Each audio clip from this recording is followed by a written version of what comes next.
ఇప్పుడున్న పరిణామాలను బట్టి సోషల్ మీడియా ప్రతి ఒక్కడు హీరో అయిపోవాలని ప్రయత్నాలు చేస్తున్నారండి. ఒక సోషల్ మీడియా ద్వారా ప్రజలకు మంచి చేసే విధంగా దాన్ని వాడుకోవాలి. దీన్ని దుర్వినియోగం చేసుకుంటూ పవన్ కళ్యాణ్ గారిని టార్గెట్ చేస్తూ ఇలాంటి రాజకీయాలు చేస్తుంది ఎవరా, దీని వెనకాల ఎవరు ఉన్నారని మేము ఆలోచిస్తుంటే వైఎస్ఆర్సీపీ పార్టీ నాయకులు ఉన్నారో అని మా ఒక అనుమానం.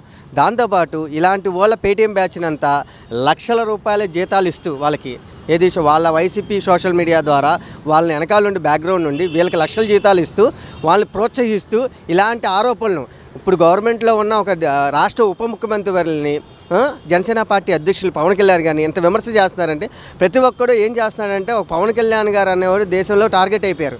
ఏంటంటే నేను ఎదగాలి అనుకుంటే ఆయన మీద నెగిటివ్ తీసుకొస్తే నేను హైలైట్ అయిపోతాను, నేను హీరోని అయిపోతాను అనుకున్నాను. కానీ ఇదంతా ప్రజలు చూస్తూ ఉంటారండి.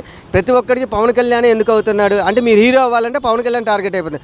మీరు హీరో అవ్వాలంటే మీలో ఉన్న టాలెంట్ చూపించాను, అంతేగాని పక్కనోడి మీద బురద జల్లి మీరు హీరో అనేది ప్రజలైతే ఇది పరిగణలోకి తీసుకోరని మేము తెలియజేస్తున్నాం.